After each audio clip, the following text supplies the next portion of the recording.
weekly guide to the world of sex education.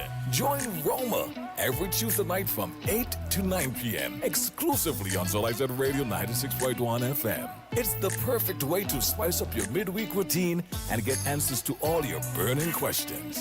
Whether you're looking for relationship advice or curious about the art of intimacy, Roma's got you covered. Leisure Pulse every Tuesday night from 8 to 9 p.m. only on ZYZ Radio 96.1 FM. Don't miss out. Your sex education journey starts this Tuesday with Roma as your guide.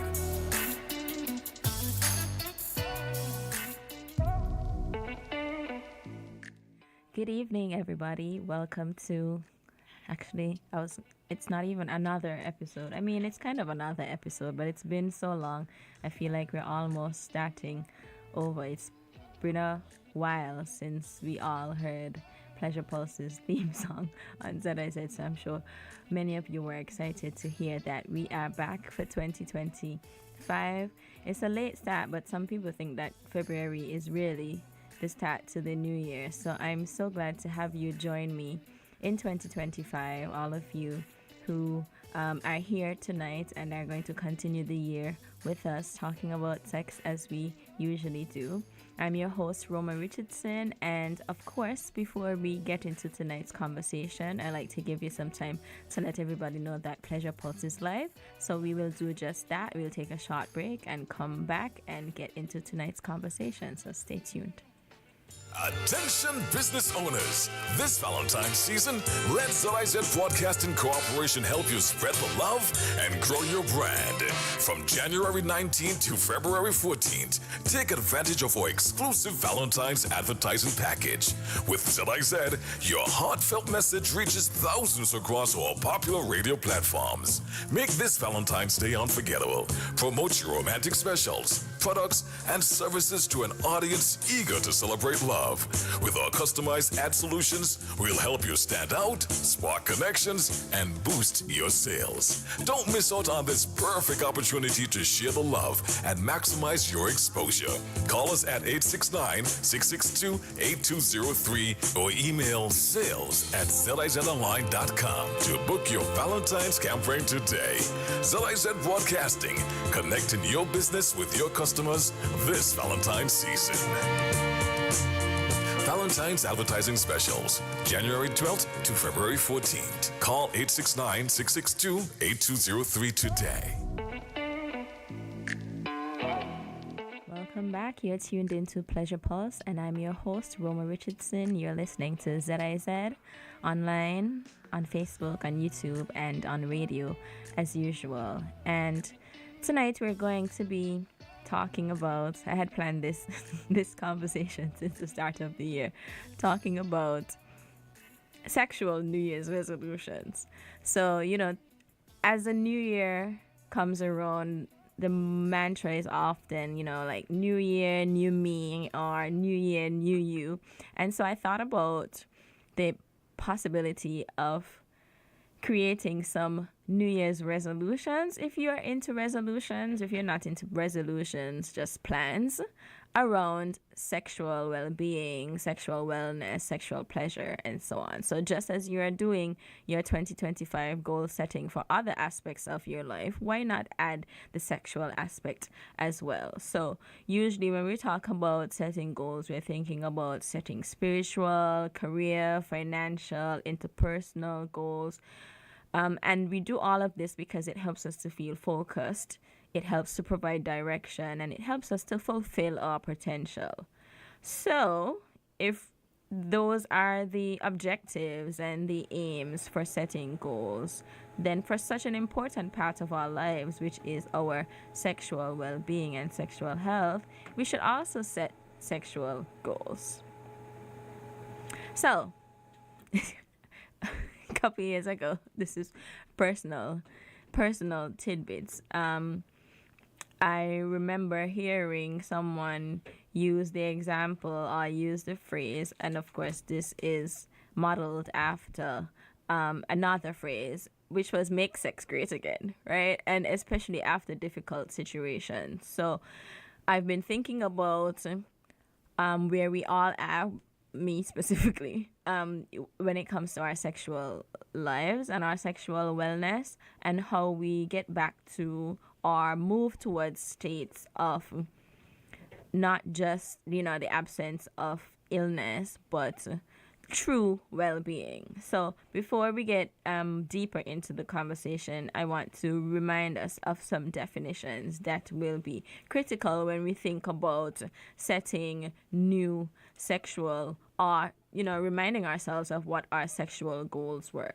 So sexual health is defined by the World Health Organization as a state of physical, emotional, mental, and social well-being in relation to sexuality. It is not merely the absence of disease, dysfunction, or infirmity. So it's not just about not having any illnesses or diseases. It is about well-being. So, like how we like to say we don't want to just survive, we want to thrive. So when I hear this definition, those are the kinds of things that I think of. So sexual wellness or well-being should include pleasure and sex positivity. And these two things are featuring more and more in conversations around sexual wellness because, typically all of us, when we've received or heard conversations around sexual activity and sexual health, they usually focus on risk. They focus on things like pregnancy. They focus on things like STDs or STIs. And it focuses more on that side of the conversation rather than the actual reason that most people have sex, which is because it's good and people enjoy it, right? Or people seek enjoyment from it. So prioritizing pleasure this year will be great for you and will help us to continue to break barriers and embrace the fullness of our sexual wellness. So just to remind us of some of the benefits of sex, whether it's solo or partnered sex, and this especially is for anybody who might be new to these conversations. Oh, before I continue, just shout out to all of the people who have passed me on the street and asked me when Pleasure Pulse is returning. Thank you for continuing to tune in, and I hope that this year we get to spread the message even further. So some benefits of sex as a reminder and as grounding this conversation in terms of our sexual goals this year. And these benefits are related to mental and physical health. First of all, sex feels good, and that's whether it is solo sex or it is partnered sex. And this also includes masturbation. So masturbation is something that also is enjoyed by many people. It helps to release some of those feel-good hormones like dopamine and oxytocin. It helps to reduce stress and anxiety. So lots of people talk about coming home after a hectic day at work and crawling into bed with somebody that you like, love, whatever, or by yourself, and tapping into the power of sex to help to release some of that pent-up energy. Sex also helps to, and masturbation helps to improve sleep quality. It's a great self-esteem booster and a confidence booster as well, especially if you are fully in touch with your body and your own sexual sense of self. It helps with relationship satisfaction. And it is, a form of intimacy, which is why a lot of people in relationships do it or talk about how much they used to do it or would like to do it again. And of course, your sexual wellness, and this is the personal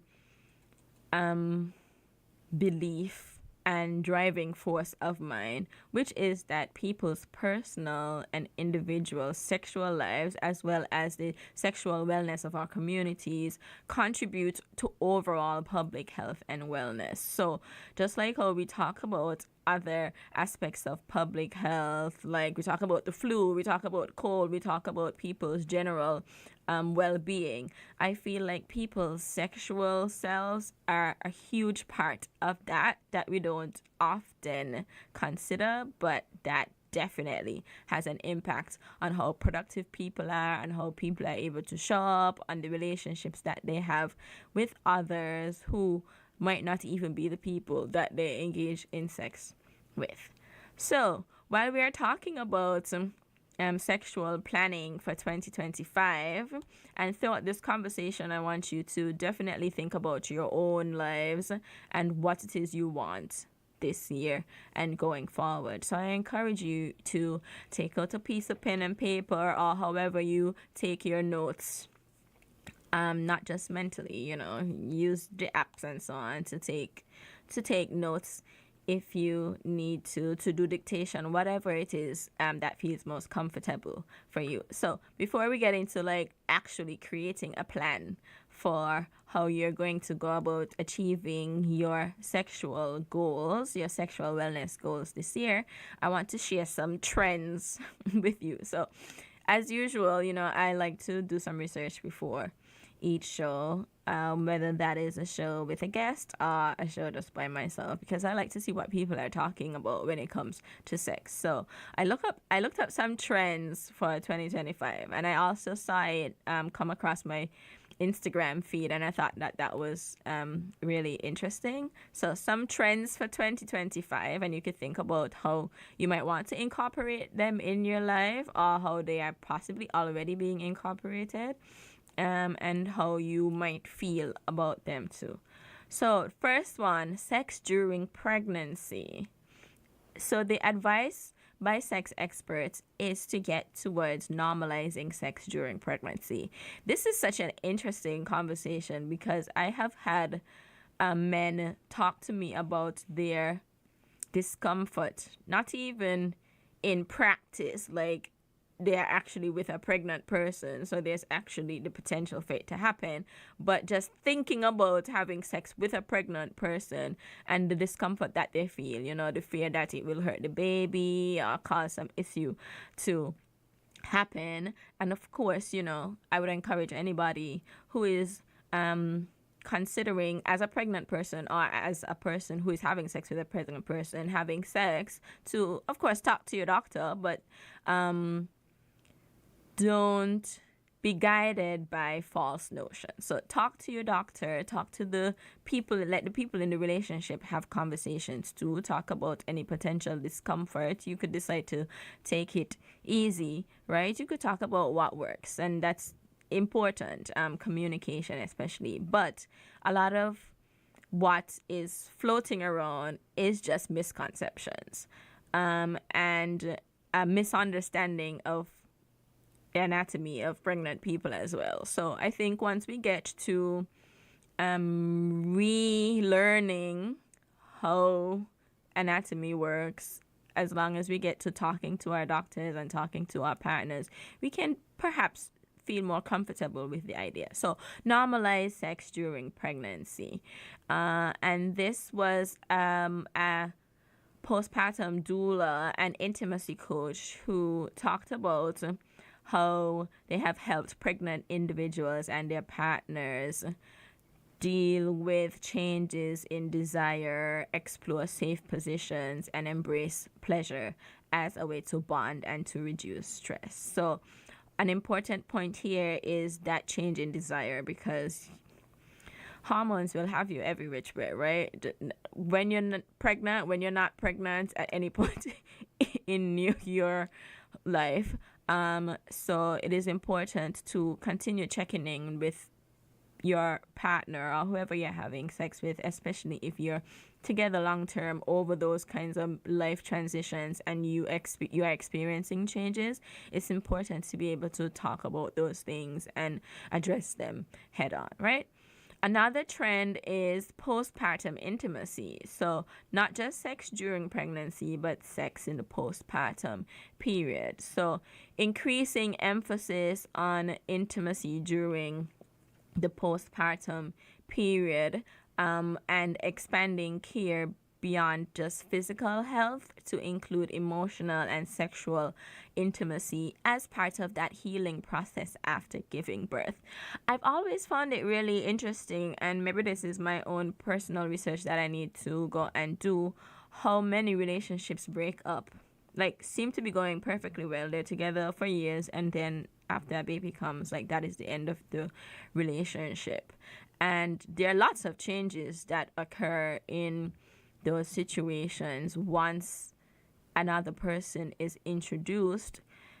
But I think it's still important to be able to consider the whole human being, right? Like, you are not just a father or a mother now. You are still that couple or those two people who came together to make that human, or it might be a new, set of people. But consider how that those changes in those desired, the ideas that people now have about how their bodies look, how their bodies have evolved over that 9 months or less or more, and consider how, emotional and sexual intimacy should factor into the healing process. So a lot of times we think about just healing our bodies, like, okay, I just want my belly to, or my body to be snatched back, or whatever it is. And we don't often, especially when it comes to the people who are supporting or should be supporting us, right? Like, there's a lot more to consider than a person's physical health. Of course, physical health is like greatly important because we need you to be there to be able to have any of these other conversations, but to think about how, emotional and sexual intimacy in particular, that closeness is part of healing that person, that relationship, and everything that has happened since giving birth. And that might include, we're talking about physical health, but also sexual well-being, emotional, and so on. It might include things like pelvic floor therapy. It might include finding a sex coach. It might include doing all of these things to find someone who is able to prioritize and really focus in or hone in on intimacy and redefining pleasure in a way that supports those changes, body and otherwise, and the new dynamics in the relationship. And I've never been a mother. I'm a child. So my conversations with you are based on research, and they're based on conversations that I've had too. Because, on this show, sometime last year, I talked about the research that I did with some mothers and some non-mothers on sexual agency and their sexual practices. And it was almost unanimous that becoming a mother had changed their sexual lives. So I would encourage you to, especially if that remains a priority for you, to think about how you can define what this new reality is and means for you. Another trend is to leave the lights on, which is really, really interesting. But, just like how I was going to say, we have this show in this very well lit room. This is not, it happens at night, but it's not a late night show in any way. And that's because, like, very intentional. Actually, I didn't have anything to do with the lighting here. This is ZIZ lighting. But in my mind, it's very intentional because I'm big on removing the shadows and removing the darkness from sex and conversations around sex. Like, we should be able to talk openly. And I don't mean randomly approach people and tell them about your sexual lives. That's not what I'm talking about. I'm talking about with trusted company, having adult conversations about things that adults do a lot. So, leaving the lights on. You could try leaving the lights on during sex because a lot of things, enough has been done in the dark. And there was a tip that suggested to add a mirror. Actually, I was on Facebook the other day and I saw House for Rent and the headboard was a mirror, and I was like, that's very interesting. So if you have a mirror headboard, that's even better. But think about adding a mirror or something that's reflective. The mirror could be in front of you. The mirror could be on the roof. And keeping your eyes open, your glasses on, etc., looking into the person's eyes can help you to appreciate your body parts, appreciate your own body, appreciate the body of the person with whom you are having sex. And that can all help to increase the pleasure that you are experiencing.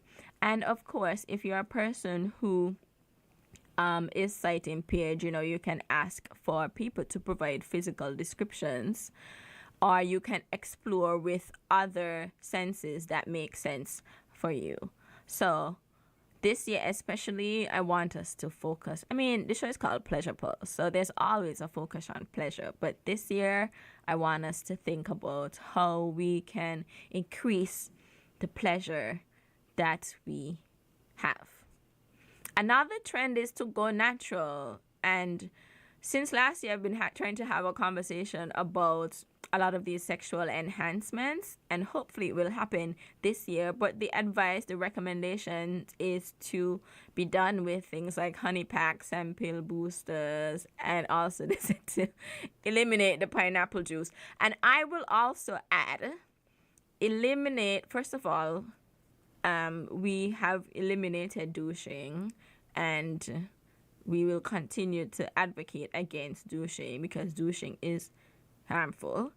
And there is a lot of faux advice that you will find on TikTok, on Instagram. A lot of people who are not in love with, particularly people who have vaginas, who tell people who have vaginas what to do with those vaginas to make them better for other people. So I want to encourage you, really, pay attention to your physical health. Pay attention to your vaginal health. If something is different to what it usually is, monitor it, go and get checked. But you don't have to, the way that you weekly take your cat to wash weekly, and then you have to buy every single scent for it to smell a kind of way. That's not your vagina. Your vagina is not a car. So it requires there are a lot more simple and accessible ways to keep your vagina clean. And this year we'll definitely have that conversation, because I think it comes up year after year, especially with the full advice that people get, and I'm tired of it, and I want us to get back to the basics, get back to simple soap, or sometimes no soap in certain areas. And let's get back to the basics.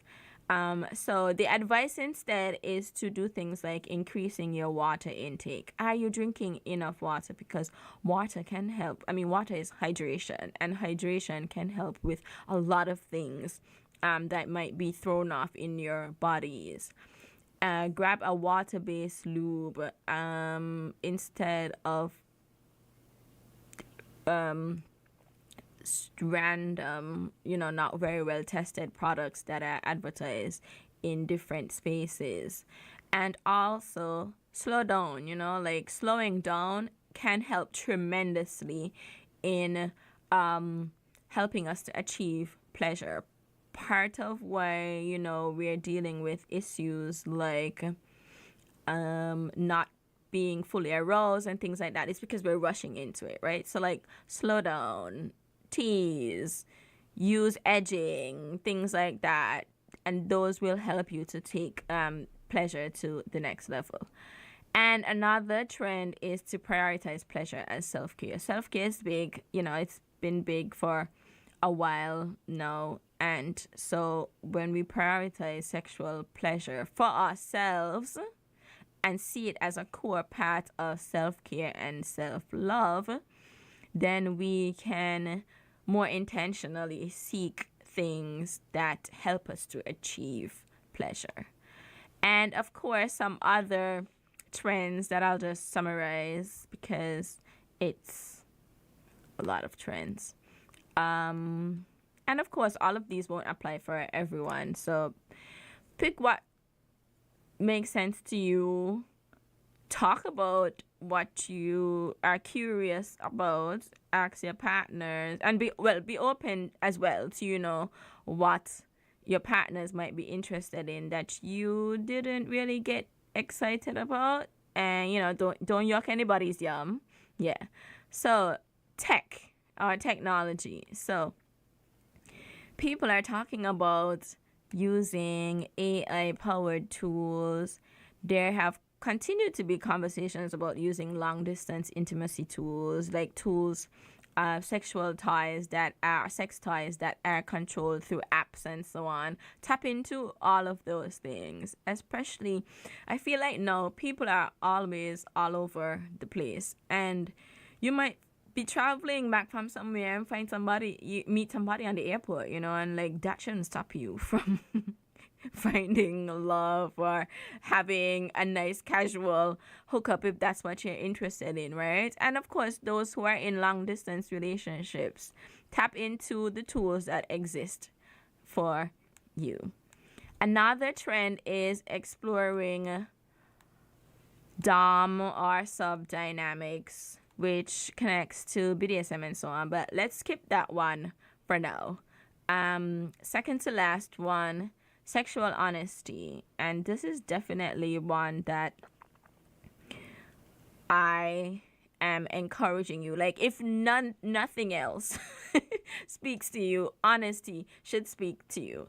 And I have been watching Sex and the City, and it's on Netflix now, if any of you has Netflix and you're interested.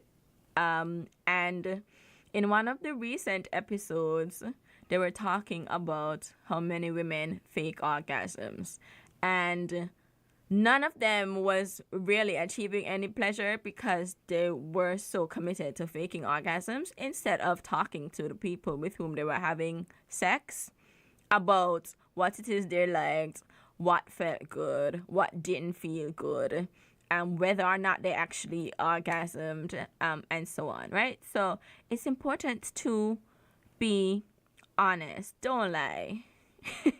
And even if with your honesty you still don't get to, achieve the outcome that you are hoping for, if the relationship is worth investing more time to continue talking about it, then do it. But that might be your moment where you decide, okay, I'm sure I can get what I'm looking for somewhere else. So be honest. And especially us here, especially women have been taught a lot to, well, desexualize themselves, not be very upfront or assertive about what they want or need when it comes to sex. But they say, I want you to have open and honest conversations. Like, push yourself. Be uncomfortable in talking about things that you have never dreamed of or thought that you would talk about. So talk openly and honestly about your fantasies, about your preferences. Also talk about your boundaries and everything else in that range of things, because we need transparency, and that is what helps us to achieve compatibility and intimacy. And we also need to remember that nobody's a mind reader. They say closed mouth don't get fed. If you don't ask, you don't get. So ask for what you want, and hopefully you will get it. And yeah, we need to show up authentically and ensure that we're getting what we want and what we need.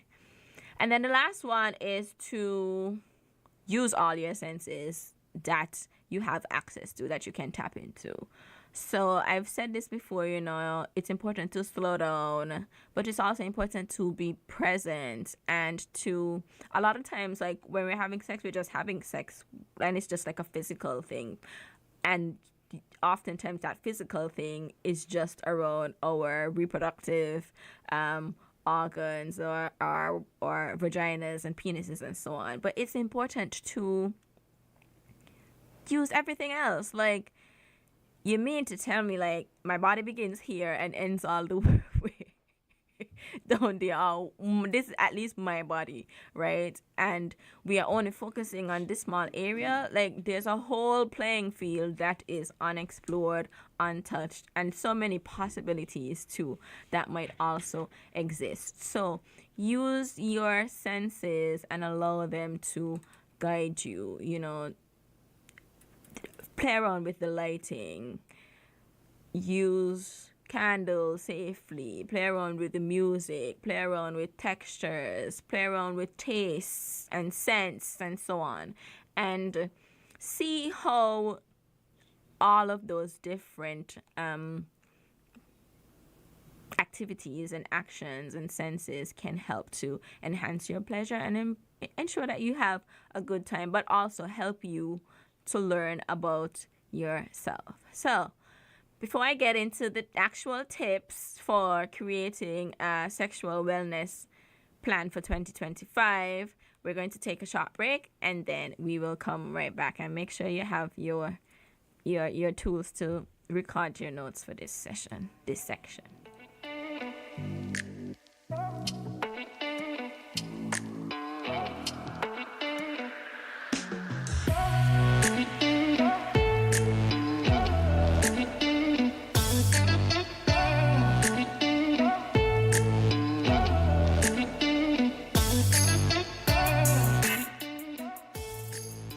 We're back and you're listening to or watching Pleasure Pulse with your host Roma Richardson on ZIZ Radio and ZIZ Online.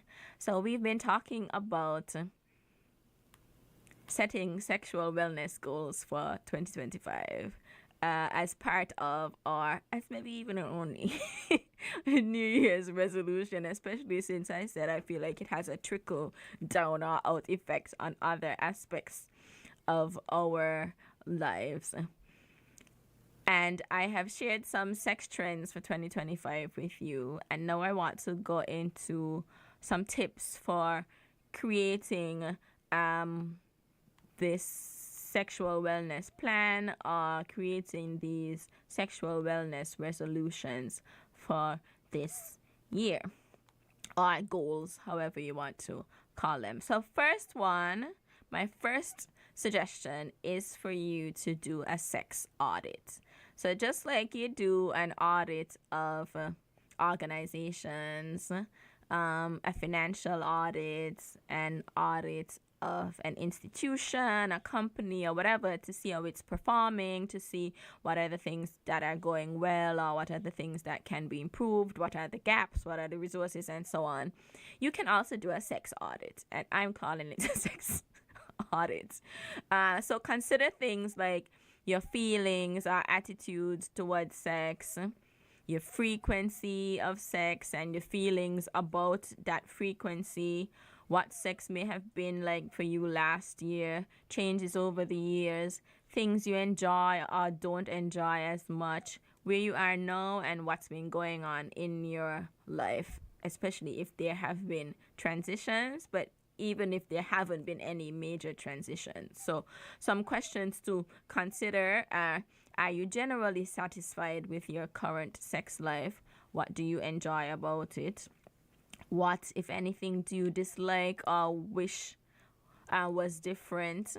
What about shame around sex and your appearance? How is that shame affecting your sex life, if at all? Where does that shame come from? And I feel like this is such an important question because it's something that I want to say most of us continue to deal with, especially living in societies that are not like heavily encouraging, that are not sex positive. Are you affected by any sexual trauma? And is there any part of that trauma that you'd like to process with a therapist? And the other day, my mother was talking to me about some conversation that was happening where people were going through the ages of girls experiencing sexual violence, and they were very young, but they didn't go down as young as I know they do go down in real life. So it's important for us here, especially, in a place that is so quiet around sex in general and sexual violence as a connected point in particular to work through sexual violence that we have experienced and sexual trauma. Another question to consider is what sexual activities or relationships dynamics do you want to try out that you haven't yet? So what are some of the things that you are interested in that you haven't done that could be one of your goals to accomplish? What have you learned about yourself from things that you have already tried? And another thing to consider is who you're having sex with. So if you are having sex with people, questions to ask yourself: do I like those people? Do I trust those people? Do those people like me and trust me?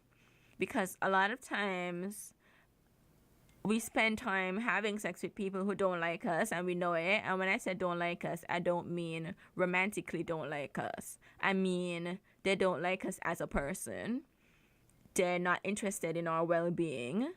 They're not interested in whether or not we are having pleasurable experiences with them or in general. So people who have sex with you but are not concerned if you're hungry, if they hear your belly growling, those kinds of things. People who you have sex with, and then when you're finished, they send you out into the dark of night to go catch bus or walk home or whatever it is, and they have trans or can arrange trans.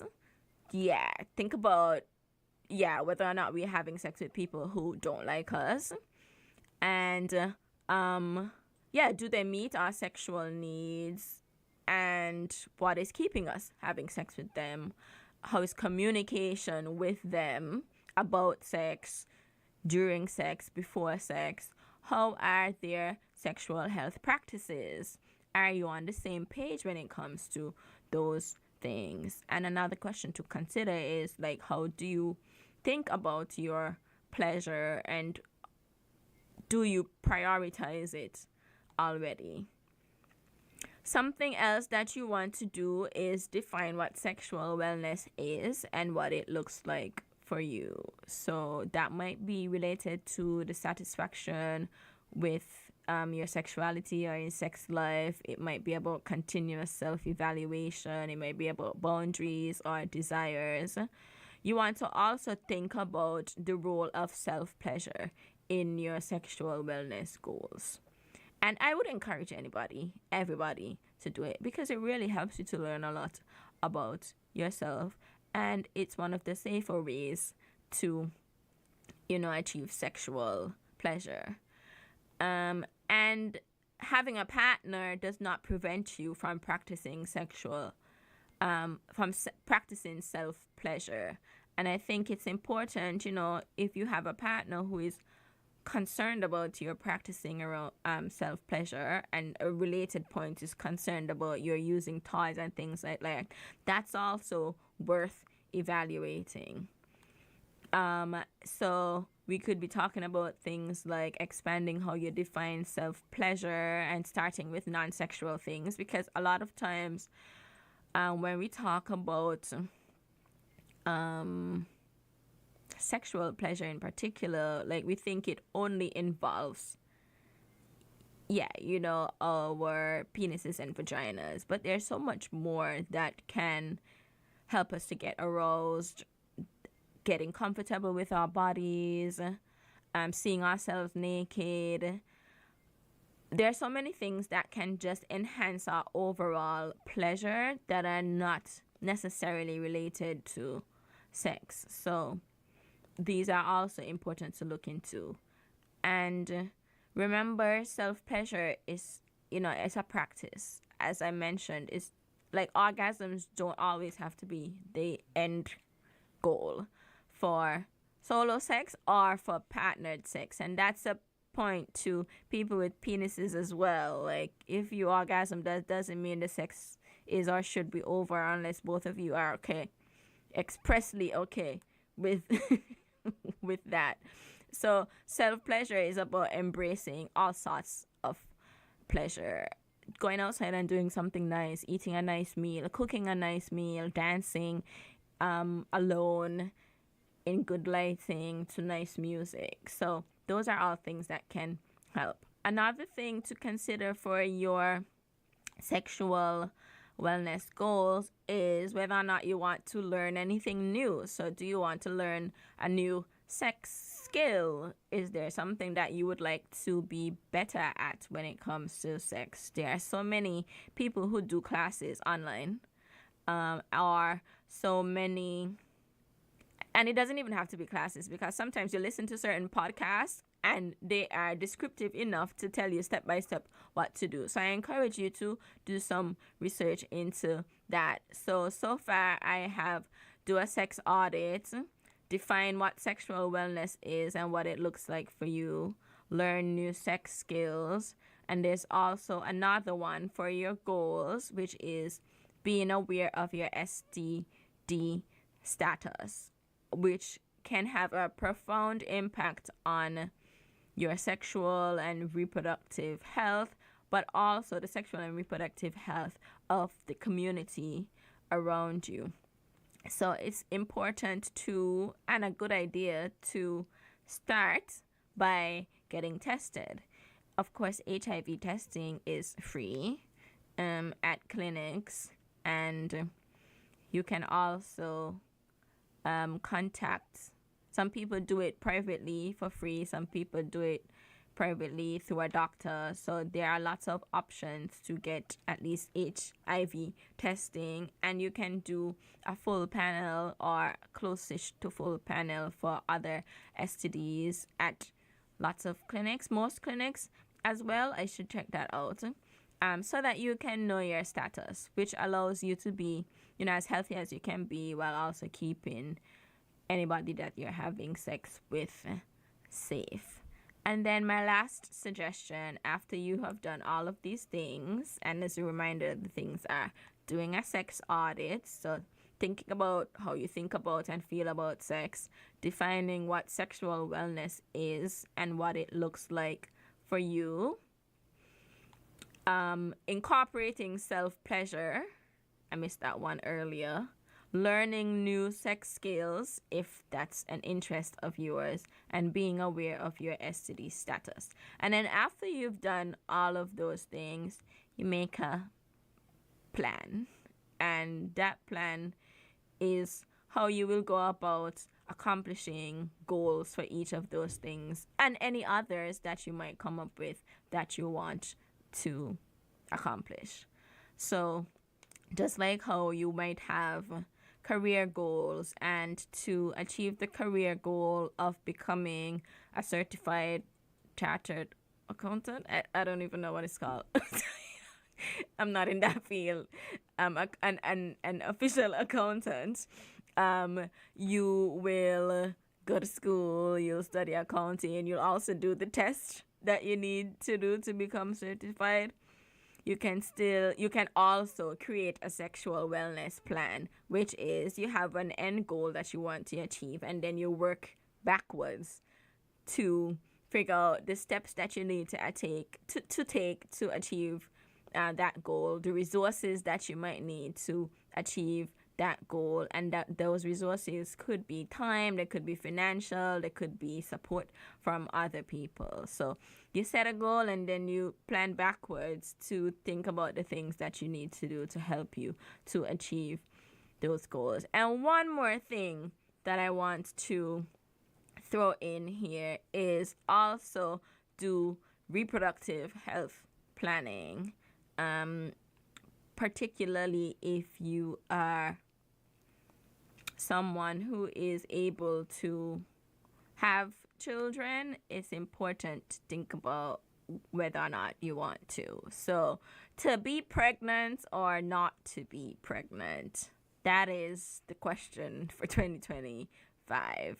And think about things like what you are doing to avoid pregnancy. I caught a glimpse of a podcast the other day, and one of the podcasts, it's a podcast with a couple of people, and one of them was saying that they and their husband weren't doing anything really to avoid pregnancy, but they were doing something to avoid pregnancy. Or what they were doing was just paying attention to her ovulation calendar. And so everybody else on the show was kind of like, that doesn't sound like you were doing much. But that is a method that some people adopt. So what are you doing to avoid pregnancy? Because you can't do nothing to avoid it. You have to do something to avoid it. So whether that is being on birth control, and this year we talk about birth control too, because it's always an interesting conversation to have. So whether you decide to go on birth control, you decide to get an IUD or the patch or something else that can help you to prevent pregnancy, if you have decided that you want to prevent pregnancy. And of course, if you've decided that this is the year you want to get pregnant, go ahead. you know what you need to do. But it's important to actually think about that, your feelings about it, and what you are prepared for and what you will do to help you to achieve whatever it is you decide you want to achieve, whether that is pregnancy or non-pregnancy. But like I said, if you don't want to be pregnant, you have to do something to avoid being pregnant. So I hope that those sex trends and also those tips for sexual wellness planning were helpful, and I hope that they have, even if you don't decide to sit down and make a plan tonight, because I haven't made a plan yet either. Even if you don't decide to do it tonight, I hope that it has inspired you to spend some time thinking about your sexual wellness as part of your overall wellness, and as worthy of having its own goals, just like other aspects of your life have their own goals. And I'll just encourage you, to really use this year to come into your full self when it comes to sexual pleasure overall, to come into wellness, to tap into the enjoyment that exists in life if we know what it is we want and we commit to seeking it out. And I will leave you with the line that I started with, which was, for 2025, let's make sex great again. I will see you all next Tuesday. Thank you for tuning in to the first for this year, episode of Pleasure Pulse. As usual, I wish you all a pleasurable evening, and goodbye.